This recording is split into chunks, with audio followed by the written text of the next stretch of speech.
Salam əziz izləyicilər, hər vaxtınız xeyirli olsun. Bugün cəviz mürəbbəsi, yəni qoz mürəbbəsi hazırlayırıq. Cəviz mürəbbəsi həm çox faydalı, həm də çox dadlı bir mürəbbədir. Mürəbbə üçün uyğun zamanı seçmək lazımdır ki, yəni cəvizlər nə çox böyüyüb sərtləşməsin, nə də çox balaca olmasın. Uyğun cəvizlər seçilir. İlk növbədə cəvizlər qabıqdan təmizlənir. Bunun üçün mütləq əlcək geyinmək lazımdır. Hətta əlcək geyinilsə də belə barmaqlarda qaralma olur. Yəni bunu əvvəldən də bilmək lazımdır. Cəvizləri soyuruq, təmizləyirik. Bu arada bu cəvizlərin Naxçıvandan mənə çatdırılmasında əməyi keçən hər kəsə təşəkkür edirəm. Düzüb qoşan Şüküfə xanıma, yəni əzizim Şüküfə xanıma bir ayrı təşəkkür edirəm. Sağ olsunlar, haqlarını halal etsinlər və ağızları hər zaman şirin olsun.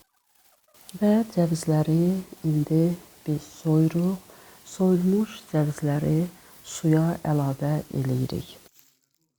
Bütün cəvizləri soyub bitirdikdən sonra üzərinə bir boşqab çevirmək yaxşı olar ki, cəvizlərin hamısı suyun əhatəsində olsun. Gün ərzində 2 dəfə, 3 dəfə suyunu dəyişmək lazımdır. Yəni imkan varsa 4 dəfə də suyu dəyişmək olar. Yoxdursa səhər, axşam 2 dəfə dəyişmək olar. Suyu, qaralmış suyu boşaldırıq. Bir dəfə suyun altından keçiririk. Yenə də təzə su əlavə edirik və bir kənara qoyuruq. Bu iş hardasa 8-10 gün müddətinə qədər çəkir. Bu müddətdə artıq axır-axırda görürük ki, su qaralmır və cəvizin də dadına baxanda acı olmadığını görürük. Sonra əhəngli su hazırlayırıq. Biz 3-4 litr su götürürük. Ora bir 2 qaşığa qədər əhəng əlavə edirik. Qarışdırırıq. 1-2 saat müddətində bu şəkildə çökür, təmiz, durusu əmələ gəlir. Cəvizləri dərin bir qaba yığırıq və həmin əhəngli suyun bu duru hissəsini cəvizlərin üzərinə əlavə edirik. Burada əhəngli suda cəvizlər ən azı 6 saat qalmalıdır. Yəni axşamdan səhərə qədər də qala bilər. Bu müddətdən sonra cəvizləri yenə süzürük, aşüzənə yığırıq, yaxşıca yuyuruq. Sonra isə cəvizləri deməli bir kənara qoyuruq və suyun içərisində bu şəkildə qalır biraz.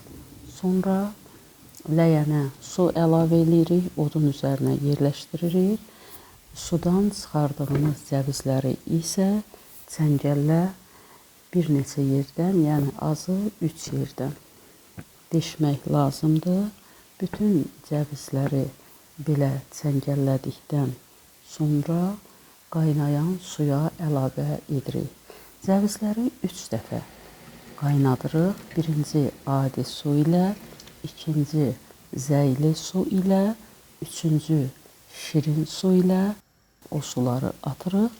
4-cü dəfə şərbətli suda, yəni şərbətdə cəvizləri bişiririk. Deməli, bu birinci qaynatmadır. Hardasa 25-30 dəqiqə adi suda bu şəkildə qaynayır. Gördüyünüz kimi bir az belə köpüklüyür. Sudan çıxarırıq. İkinci dəfə ləyənə su əlavə edirik. Qaynayan zaman bir az içərisinə zəy əlavə edirik. O da həll olduqdan sonra cəvizləri bu qaynayan zəyli suya əlavə edirik. Yenidən qaynara düşür və yenə də 25-30 dəqiqə qaynadıqdan sonra cəvizləri zəyli sudan da çıxarırıq. Yəni burada ləyəni aşüzənə əlavə etmək olar ki, bu zəyli sudan təmizlənsin. Aşüzəni də suyun altında, cəvizləri belə suyun altında gəzdirmək olar və yaxud da ki, süzgəclə ləyəndən cəvizləri çıxardıb başqa bir içərisində təmiz su olan qaba əlavə eləyirik.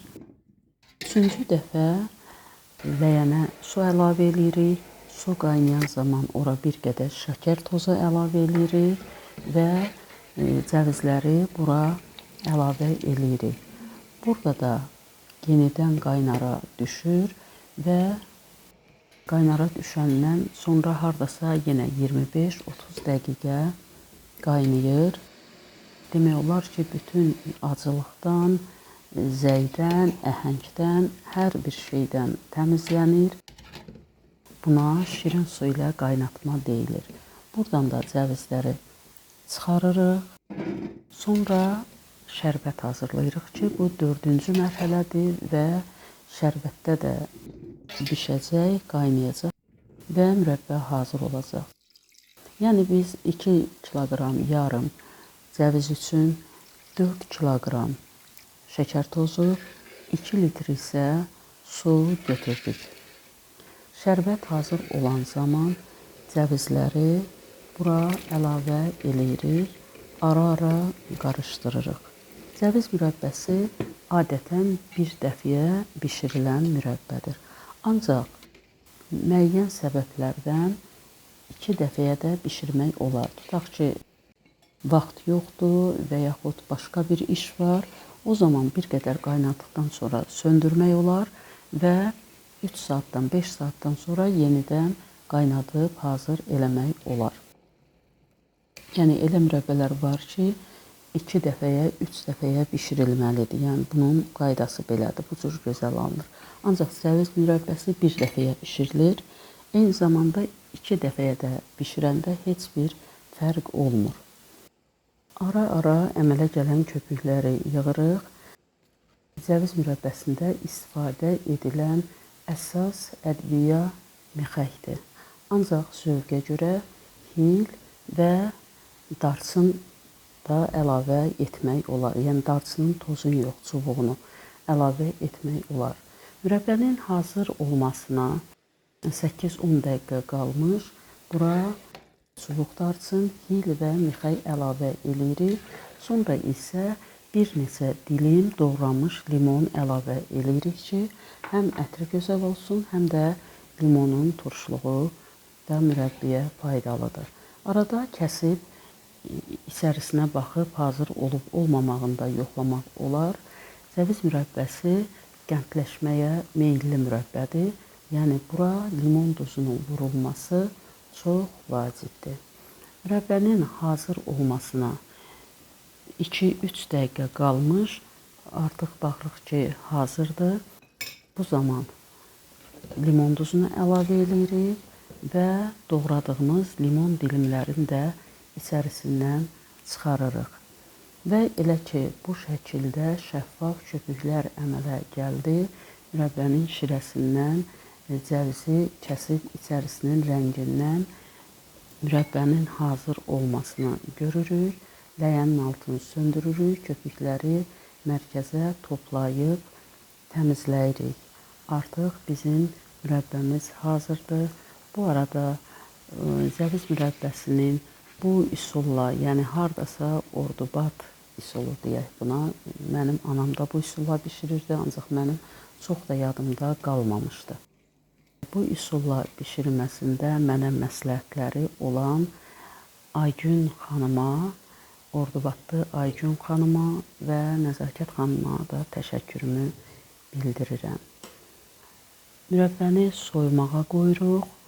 Sonra soyuduqdan sonra təmiz, yuyulmuş, qurudulmuş bankalara yerləşdiririk. Bankalardakı cəvizlərin üzəri mütləq şirə ilə örtülməlidir. Sonra qapaqlarını bağlayırıq. Bu cür hazırlanan mürəbbə həqiqətən çox gözəl, ətirli və dadlı, tamlı bir mürəbbədir. Cəviz mürəbbəsini soda ilə də hazırlayırlar və bizim kanalımızda videosu da var. Ancaq mən belə bir məsləhət eləyərdim ki, əgər kimsə müəyyən səbəblərdən yumşaq bir cəviz mürəbbəsi istərsə, soda ilə hazırlaya bilərəm. Ancaq bu şəkildə hazırlanan mürəbbə bir başqadır. Videomuz burada başa çatdı. Sağ olun, yeni videolarda görüşənədək.